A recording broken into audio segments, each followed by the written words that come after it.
sebelum perang. Petikan kalimat ini mungkin yang cocok untuk menggambarkan nasib pilu puluhan tenaga kerja sukarela atau TKS kesehatan di Tulang Bawang Barat. Kamis pagi mereka menggelar unjuk rasa ke kantor DPRD setelah dipastikan tidak bisa mendaftar pada seleksi rekrutmen pegawai pemerintah dengan perjanjian kontrak atau P3K karena masalah persyaratan.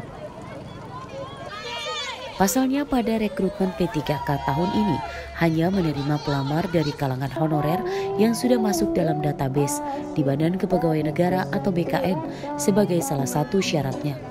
Sedangkan para tenaga kerja sukarela tidak masuk dalam database tersebut. Tapi status kita misterius sebagai hantu.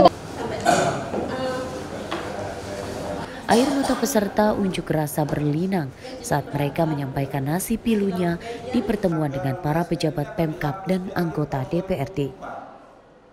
Hari ini kami sekitar 400 sekian tenaga medis yang ada di Kabupaten Tulang Bawang Barat menghadap DPRD. Kebetulan di DPRD ini sudah didampingi dengan Kadis, BKD dan Pemda. Tadi apa harapan kita?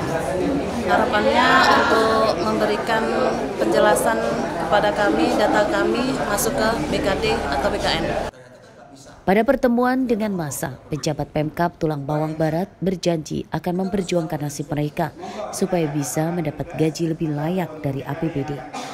Tadi sudah disampaikan juga oleh BKD bahwa teman-teman yang tidak masuk nanti secara otomatis mereka akan masuk terdaftar di database BKN. Kemudian yang kedua bahwa tadi kita nunggu juga, Mas, kita nunggu regulasi dari pemerintah pusat. Teman-teman ini nanti akan diangkat sebagai apa? Kalau tadi informasi sekilas bahwa teman-teman yang tidak terangkat atau tidak diterima di seleksi tahap pertama dan kedua ini akan dijadikan tenaga non-ASN paruh waktu. Semua yang mendaftar di seleksi ini harus mengikuti, karena itu akan masuk di data BKN. Nah, data BKN nanti akan menjadi rujukan gitu loh, rujukan tahun ke depannya. Mudah-mudahan ada peraturan atau regulasi yang bisa mengakomodir ini. Pegawai yang tidak diterima di seleksi ini. Para tenaga kerja sukarela yang berunjuk rasa ini menyatakan telah bekerja lebih dari 5 tahun dan ada juga yang lebih dari 10 tahun. Selama ini mereka digaji dari dana operasional belanja puskesmas atau rumah sakit tempatnya bekerja dan bukan dari dana alokasi khusus APBN atau APBD. Gaji yang mereka terima rata-rata di bawah 1 juta rupiah per bulan. Mustaqi melaporkan dari Tulang Bawang Barat. Tabung Negeri 1000 TKS.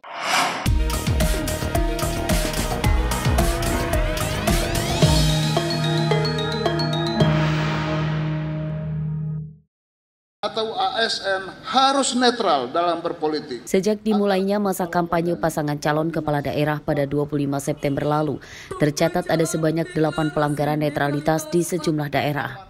Pelanggaran tersebut hampir seluruhnya ada unsur pidana yang berkaitan dengan ASN, kepala desa, pejabat, anggota Polri hingga politik uang. Data dari Bawaslu Lampung, rincian pelanggaran netralitas terjadi di Kota Metro 1 kasus, Lampung Tengah 2 kasus, Lampung Selatan 2 kasus, Pesawaran 1 kasus dan Pesisir Barat 2 kasus. Dalam kampanye paslon dilarang melibatkan kepala desa atau lurah, camat hingga aparaturnya. Bawaslu Lampung masih mempelajari kasus pelanggaran netralitas tersebut dan akan segera memberi sanksi tegas jika terbukti bersalah. Jadi yang lebih banyak terlibat itu terkait dengan kepala desa, ASN, dugaan politik uang, pejabat daerah, pejabat negara gitu.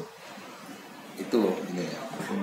Jadi karena keterlibatan ASN dan kepala desa itu bisa netralitas, bisa juga pidana. Kalau dia membuat keputusan atau tindakan menguntungkan, itu masuk pidana. Nah, dari 8 ini ada dugaan pidananya semua.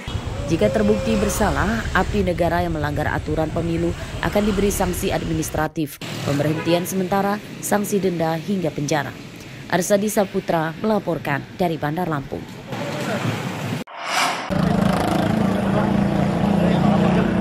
Upaya menciptakan pilkada yang aman dan kondusif terus ditingkatkan oleh Polri, salah satunya dengan menemui para tokoh masyarakat dan pemangku kepentingan daerah. Di antaranya dilakukan para perwira Polres Pringsewu pada Kamis pagi. Mereka menemui para ASN aparatur kecamatan hingga puluhan kepala desa yang dipusatkan di Polsek Pardasuka. Polisi mengajak seluruh pihak bekerja sama memberantas politik uang sebab hal tersebut sering menimbulkan konflik dan merusak moral pesta demokrasi. Masyarakat diimbau tidak menggadaikan masa depan daerah dengan uang Rp100.000, paket sembako atau imbalan apapun. Upaya pencegahannya dengan meningkatkan sosialisasi dan edukasi ke masyarakat untuk tidak menerima imbalan apapun untuk memilih salah satu pasangan calon. Kita pastikan warganya memilih pemimpin yang baik. Karena itu tanggung jawab moral kita. Bukannya kami mengarahkan ke salah satu paslon, bukan. Caranya gimana? Kami tidak mau ada money politics. Itu cara kami untuk melindungi warga. Karena kalau warga menerima uang 100.000, 200.000, dia tidak tahu konsekuensinya, Pak. Kalau kami tahu konsekuensinya. Ketika mereka terima uang 200.000, dia disuruh milih salah satu paslon, padahal si paslonnya itu mau keluar modal akhirnya banyak gitu kan. Nah, ketika dia nanti menjabat, dia otomatis berusaha untuk balik modal kan. Apalagi ketika lawan tandingnya menggugat. Biar selesai, ya udahlah tutuplah biayanya.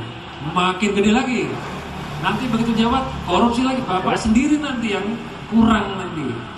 Seperti diketahui, masalah politik uang dalam pilkada seperti gaib ada namun tidak tersentuh.